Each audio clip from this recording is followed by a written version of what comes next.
So, good afternoon mga kabiyeros natin.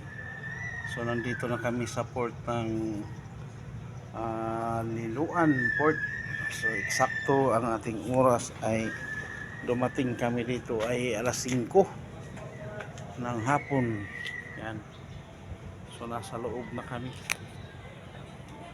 Yan ang ating tricycle, no?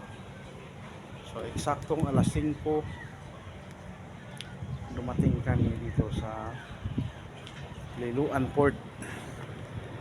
So naglakbay kami kagabi ay 11.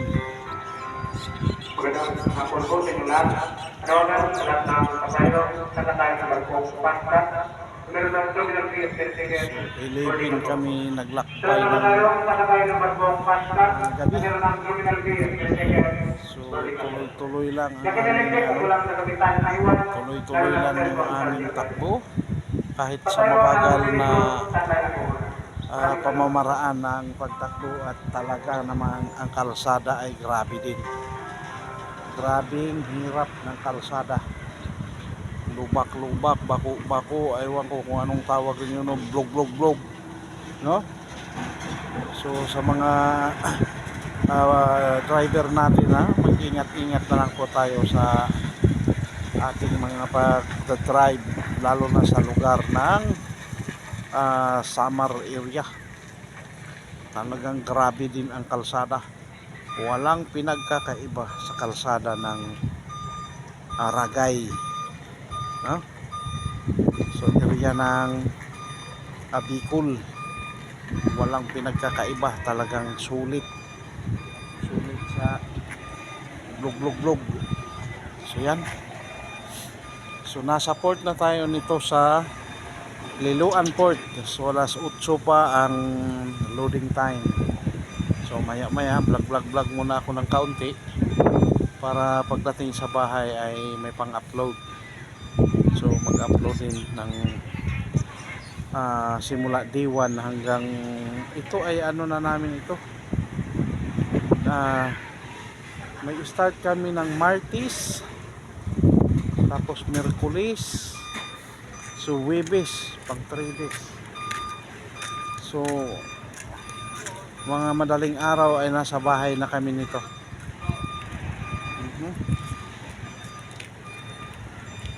Kung ano lang sana ay, kung kaya lang sana mayroong ibang barko. Aso ang budget hindi sapat para sa biyaheng ito. Kaya so dito pa rin tayo sa ating paboritong barko, Montenegro Shipping Line. Ayan. Nandiyan na yung barko, no? Yan na yan, panigurado. Yan yung Montenegro Shipping Line, no? Ayan.